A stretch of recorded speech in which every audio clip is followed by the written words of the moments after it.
Most managers think they struggle with time because they're too busy, but the real problem usually isn't workload, it's role confusion.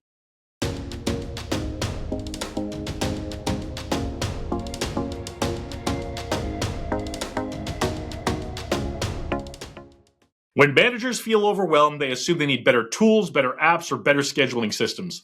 But time pressure is rarely a calendar problem. It's a leadership transition problem.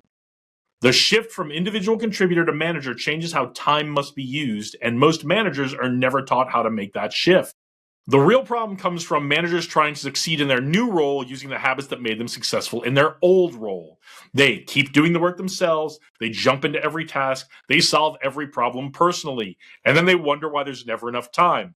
Today, I'm going to show you 3 things strong managers do differently, and I'm going to give you one bonus tactic at the end. Tactic number 1 is to redefine what productive means. When you become a manager, productivity changes. In your previous role, productivity meant output. As a manager, productivity means decision-making, prioritization, and developing others. In every organization I've worked with, managers who struggle are the most are the ones who are still measuring themselves by personal output instead of team performance. If we don't redefine productivity, we stay trapped doing instead of leading. Tactic number 2 is to stop solving and start coaching. One of the fastest ways you run out of time as a manager is solving every problem yourself. In high performance environments, leaders don't jump in to fix every issue. They ask better questions.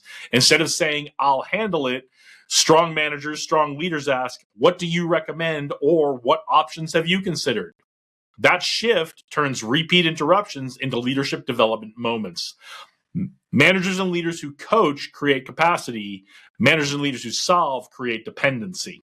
Tactic number 3 is to protect thinking time, not just meeting time. Most managers protect meetings. Strong managers, strong leaders protect thinking.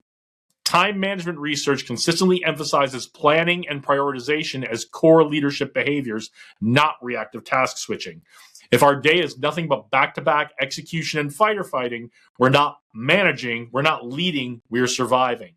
Blocking time to think, plan, and evaluate priorities isn't optional. It's leadership discipline. All right, here's your bonus tactic for this week. Delegate outcomes, not tasks. This is where time pressure often begins. Delegation fails when we hand off the tasks, but retain decision authority. If every delegated assignment still flows back for approval, review, and correction, nothing was truly delegated.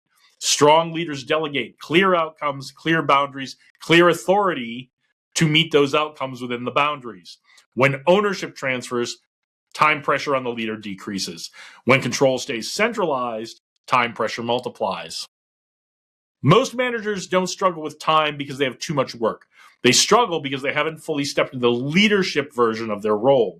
When we shift from doing the work to developing the people who do the work, time pressure starts to ease and performance starts to scale in our organization. That's all for this week. If you found this helpful, share it with another leader and subscribe for more leadership tactics, techniques, and procedures every week. Tell us in the comment, what part of managing your time feels the hardest right now?